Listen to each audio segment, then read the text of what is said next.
시작하겠습니다. 오늘 공부할 내용을 소개하겠습니다. 식은 무엇에 대한 식입니다. 무엇에 대한 식이라는 말을 잘 기억하기 바랍니다. 무엇에 대한 식이라는 이 말에 들어있는 의미를 오늘 완전히 이해해야 돼요. 다시 한번 말하겠어요. 식은 무엇에 대한 식입니다. 그러면 식의 기능부터 한번 살펴볼까요? 식은 어떤 기능을 합니까? 식별하는 기능을 합니다. 식별한다는 말은 무슨 말이냐면 구별해서 안다는 말이에요.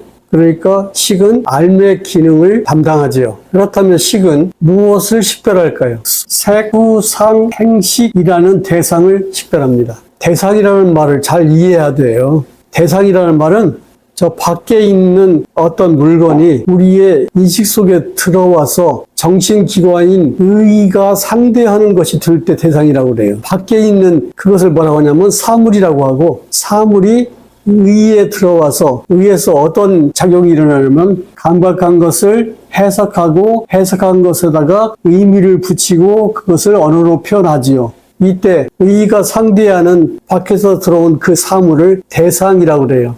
대상하고 사물하고 좀 차이가 있죠. 사물이라고 할 때 그 이름이 없어요. 그냥 그것이에요.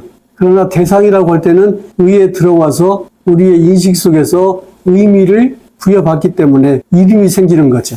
우리가 의미를 부여하기 전에는 나하고 관계가 없어. 나하고 관계가 없는 것들은 다 사물이에요. 그러나 나하고 관계를 맺으려면 그 사물이 어디에 들어와야 돼? 나의 인식 속에 들어와야 돼. 나의 인식 속에 들어와서 의에서 지각되고 자기되고 의식되면 그게 이제 대상이 되는 거예요. 대상 이해했죠? 머릿속에서 움직이는 대상들은 모두 다 현상으로 나타난 대상이에요. 무악산을 인식한다고 해서 무악산이 머릿속으로 왔다 갔다 하지는 않잖아요. 무악산이라는 건 심적인 이미지, 그림이 왔다 갔다 하는 것이지, 그것을 뭐라고 하냐면 현상적 대상이라고 한다 그 말이에요. 모든 식은 무엇에 대한 식입니다. 이때 무엇은 대상을 가리키는 말이에요. 모든 식이 무엇에 대한 식이다 이 말은 식은 항상 대상을 가지고 있다 그런 뜻이죠. 이 말은 대상 없이는 식이 있지를 않아요. 이게 간단한 말 같아도 굉장히 중요한 말이니까 잘 기억해야 돼요. 식은 식별하는 기능이죠. 무엇을 식별합니까? 색, 수, 상, 행식을 식별합니다. 이 색, 수, 상, 행식을 뭐라고 하냐면 식의 대상이라고 그래요. 이 대상은 개인의 인식 속에서 나타난 현상적 대상입니다. 그렇다면 두 번째, 식은 어떻게 식별할까요? 첫 번째 질문은 식은 무엇을 식별할까요? 했어요. 두 번째 질문은 식은 어떻게 식별할까요? 조건적으로 식별합니다. 그렇다면 이 두 가지 답을 한번 연결시켜 볼게요. 식은 무엇을 조건적으로 식별하는 기능입니다. 무엇을 조건적으로 식별하는 이 식을 한마디로 말하면 무엇에 대한 식이다 이렇게 표현을 해요. 대한이라는 말이 나왔는데 대하다, 무엇에 대한 식 이렇게 표현되는 식을 뭐라고 하냐면 조건적으로 생겨난 식이라고 말을 해요. 그때 조건이 뭐냐면 무엇이죠? 무엇에 대한 식. 대한이라는 말은 마주 향하고 있다, 마주 보고 있다 이런 뜻이에요.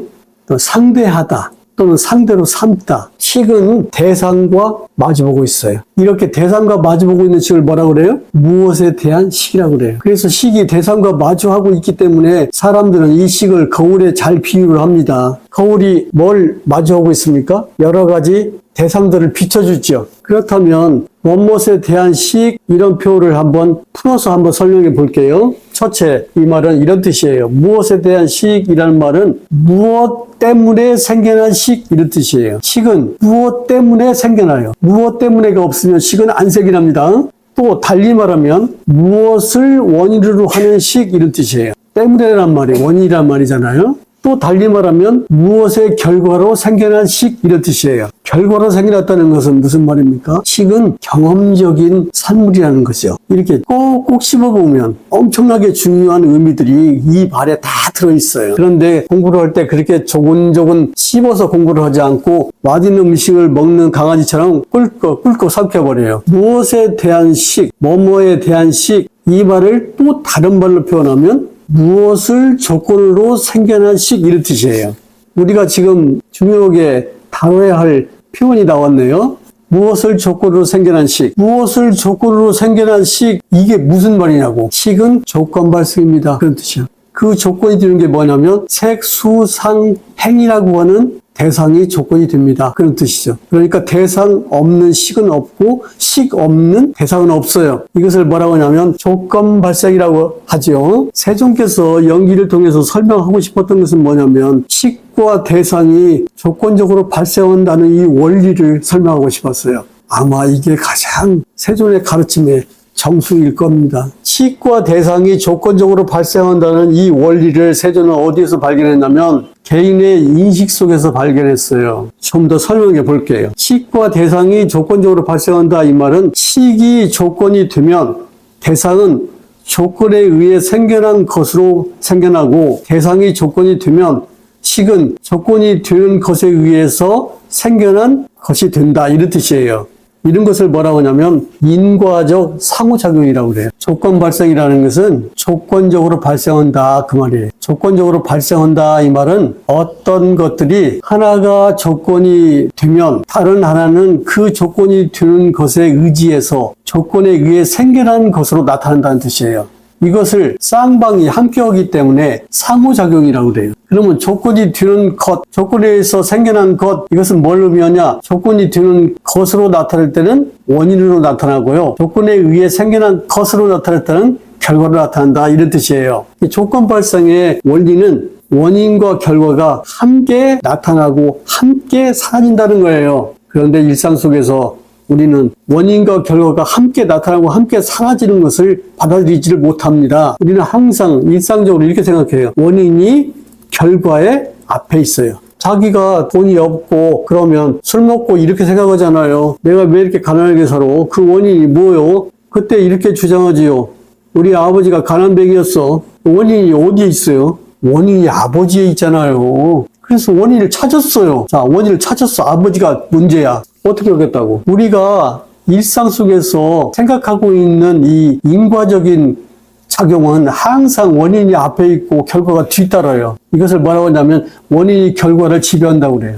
세조는 원인이 앞에 있고 결과가 뒤에 있는 이러한 인과적 설명 방식이 실체론적 사고방식에서 나온 것이라고 그것을 거부했어요. 그러면 원인과 결과가 어떻게 나타나냐?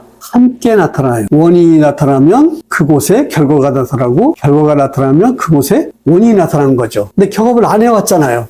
애기가 이쁘대. 왜 이렇게 애기가 이뻐요? 그러면 아빠 엄마 닮아서 그래. 그러니까 아빠 엄마가 이뻐. 그래서 이 앞에 있는 원인의 영향으로 딸이 예뻐. 이것을 누가 한번 원인과 결과가 함께 있는 그런 방식으로 설명해 볼 사람. 아빠 엄마가 예쁘다고 하는 인식이 있으면 아빠 엄마가 예쁘다고 하는 인식의 결과로 딸이 예쁘다고 하는 인식이 생겨났기 때문에 그 원인과 결과는 인식 과정 안에서는 함께 있는 거예요. 우리 인식 속에서는 원인과 결과가 함께 있어야 인과가 작동을 해요. 아버지가 있고 그 아버지가 아들을 낳고 또 그 아들이 아버지가 돼서 또 아들을 낳고 이렇게 시간적인 순서로 아버지가 원이 돼서 아들을 낳고 다시 아버지가 원이 돼서 아들을 낳고 하는 이런 선형 인과일은 어떤 결과로 생겨난 인과이냐면 아버지와 아들이 실체적으로 존재한다고 가정을 해야 생기는 거예요. 그런데 우리 인식 속에서는 아버지와 아들이 실체적으로 존재해서 왔다 갔다 하는 게 아니에요. 머릿속을 막 걸어다니는 게 아니고 아버지라고 하는 현상이 인식되고 아들이라고 하는 현상이 인식돼가지고 그 현상끼리 인과적으로 우리가 자비를 한다는 거예요. 밤이 가고 낮이 왔다 이렇게 말을 하잖아요. 시간적으로 밤이 갔어요. 그리고 낮이 왔어요. 시간이 가면 이 낮이 가죠. 그리고 또 밤이 오죠. 이런 물리적인 세계 말고 우리 인식 속에서 일어나는 밤과 낮이라고는 인과관계는 어떻게 되어 있냐고. 밤이 있다라고 인식을 하려면 낮이 마주보고 있어야 돼. 낮이라고 하는 개념이 인식 속에 없으면 밤이라고 하는 개념도 없어요. 밤이라고 하는 개념이 있으면 낮이라고 하는 개념을 우리 인식이 자비를 하죠. 그러니까 아버지, 아들 이런 것들은 전부 뭐냐면 인식 속에서 우리가 만들어 놓은 개념으로서 존재하는 것들이에요. 실체적으로 존재하는 것이 아니라. 그래서 우리 몸 안에서 일어나는 인식은 그렇게 원인과 결과가 함께 나타나고 함께 사라지는 조건적 발생으로 되어 있다. 이걸 설명한 거예요. 밤이라고 하는 개념이 없으면 낮이라고 하는 개념이 자기되지 않습니다. 밤이라고 하는 개념과 낮이라고 하는 개념을 왜 생겨났냐? 밤과 낮의 특징을 구별하기 위해서 생산한 개념이에요. 인식 속에서는 이런 개념을 원인으로 삼고 결과로 삼고 또 결과를 원인으로 삼고 이렇게 상호작용하면서 인과적 작용을 한다 이 말이에요. 이것을 조건 발생이라고 합니다. 조건 발생이라는 것은 조건적으로 발생한다 이런 뜻이에요. 이 조건 발생은 인과적 방식에 대한 설명입니다. 인과적 방식이라는 건 뭐예요? 원인과 결과를 연결하는 방식이에요. 실체론자들은 원인과 결과를 어떻게 연결했냐면 원인이 앞에 있고 결과가 뒤에 있는 방식으로 연결했어요. 그러니까 항상 결과는 원인의 지배를 받게 되죠. 여기서의 흠이 뭐냐? 인간은 항상 앞에 있는 원인의 지배를 받기 때문에 그때그때 자기가 원하는 결과를 산출하는데 능동적인 생활을 할 수가 없어요. 그런데 조건적으로 발생하는 이것을 인간들은 실체적인 것이라고 집착하는 거예요.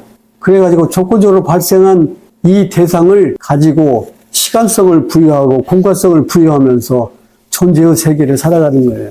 그러다가 죽게 되면 비명을 지르죠. 조건 발생의 핵심은 원인도 조건이고 결과도 조건이라는 거예요. 그런데 이 조건이 원인이 될 때는 조건이 되는 것으로 변하고 결과가 될 때는 조건에 의해 생겨난 것으로 변한다고. 그러니까 이 조건은 자기가 조건이 되는 것으로만 고집을 하지를 않아. 상대가 조건이 되는 것으로 나타나면 그래 나는 조건에 의해 생겨난 것으로 그러면 나타나야겠군. 또 내가 조건이 되는 것으로 나타나면 저 상대는 그래 나는 조건에 의해서 생겨난 것으로 나타나야겠군. 이렇게 하는 것이 조건 발생이야. 그러니까 함께 나타나고 함께 사라지는 것이 조건 발생의 원리죠. 원인과 결과가 함께 있기 때문에 우리는 어떤 결과를 산출하는데 굉장히 능동적으로 움직일 수가 있어요. 조건 발생의 의미에 대해서 잘 이해해야 됩니다. 조건 발생은 무엇을 설명한 원리냐면 인간의 인식을 설명하는 원리예요. 인간의 인식이 일어나고 사라지는 그 원리가 뭐냐면 조건에 의해서 일어나고 조건에 의해서 사라져요. 낮이 있고 밤이 있다는 것은 낮이라고 하는 인식이 있고 밤이라고 하는 인식이 있어갖고 이 두 가지 인식이 인과적으로 조건적으로 결합한 것이 낮과 밤이에요.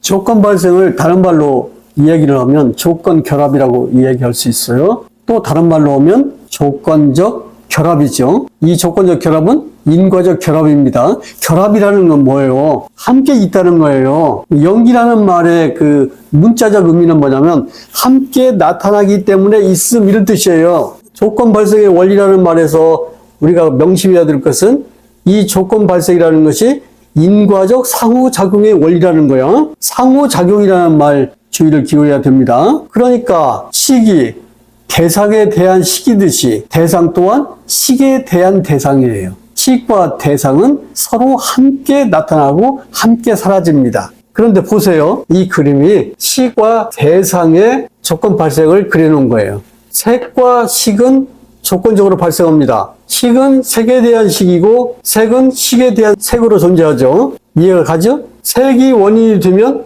식은 결과로 나타나고요. 식이 원인이 되면 색은 결과로 나타납니다. 이것이 색과 식의 상호작용이에요. 나머지도 이와 마찬가지예요. 그런데 우리 일상 속에서 보면은 이 색, 수, 상, 행이 변화하잖아요. 변화하죠? 여기서 색은 물질 아닙니까? 우리가 말하고 있는 색은 두 가지 유형이 있어요. 첫째는 안이비설신이라고 하는 내적 물질의 영역이 있고 색성형 미적법이라는 외적 물질의 영역을 다 싸잡아서 뭐라고 하냐면 색이라고 그래요. 수, 감각도 변화하죠. 어떻게 잘 변하는지 그냥 춤을 추죠. 상도 변화하죠. 행도 변화하죠. 이것이 변화하는데 색수상 행식이 변화하는데 변화가 일어나더라도 우리는 그것을 색이라고 계속 인식을 한단 말이에요.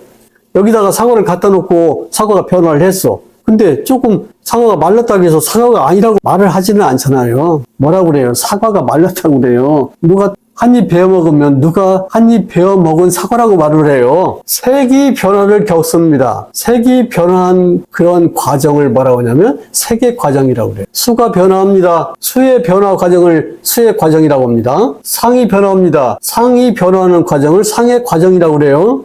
행이 변화합니다. 행이 변하는 과정을 뭐라고 하냐면 행의 과정이라고 그래요. 여기서 눈치를 빨리 채야 돼요. 아, 색이라는 것은 과정, 변화하는 과정 속에 있는 것들이구나. 그런데 실체론자들은 이 변화하는 과정 속에 변화하지 않는 색이 있어가지고 자기를 전개한다고 설명했어요. 세조는 그게 아니고 이런 변화 과정을 유지해 주는 것이 행위라고 공부를 했잖아요. 그것을 사과라고 만들어줘요. 우리 인식 속에서. 상과 행도 마찬가지죠.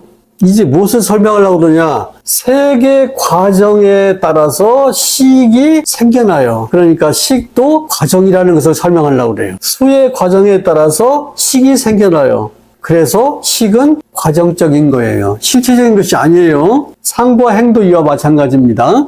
여기서 중요한 게 뭐예요? 식이라고 하는 것이 실체적으로 우리에게 있다라고 하는 생각을 버리라는 거예요. 전 시간에는 계속 말했어요. 영원하고 불멸하는 식은 없다. 식은 다 어떻게 해서 존재하냐? 조건에 의해서 생겨난 것으로 존재했다가 그 조건이 닿으면 사라지는 것이다. 이렇게 설명했잖아요.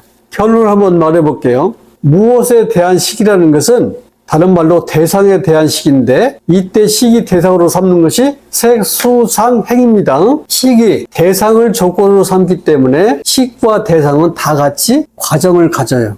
이것은 세종께서 우리에게 무엇을 전해주려고 했냐면 식이 실체적인 것이 아니듯이 이 대상의 세계도 실체적인 것이 아니다. 그런 말이에요. 그러면 이 대상의 세계를 어떤 것이냐? 우리가 실체적으로 계속 지속되는 것으로 착각하고 있다. 이런 말이에요. 착각하고 있기 때문에 여러분이 생명을 마칠 때, 몸이 무너질 때, 목숨이 끊어질 때 지속되고 있다고는 이 몸뚱이에 대한 집착이 일어나는 거예요. 그때 여러분은 다시 존재를 찾아 떠돌아다닙니다. 이게 윤회입니다. 세조는 생과 사를 이렇게 정의했어요. 생, 태어남이란 무엇인가?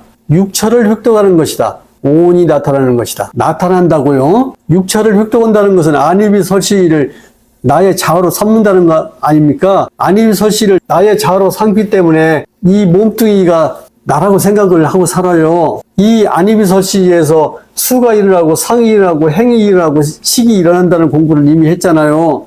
죽음은 어떻게 정의하냐? 오온이 파괴되는 것이다. 여기서 주의사항, 오온이 나타나고 오온이 파괴된다고 말할 때 이때 오온은 다 뭐냐면 행위가 나타나고 경험이 나타난단 말이지 행위하는 자가 나타나고 경험하는 자가 나타난단 말이 아니에요. 공부는 이렇게 하는 거야. 자기가 식에다가 그림을 그려서 살고 싶은 삶을 까는 거야.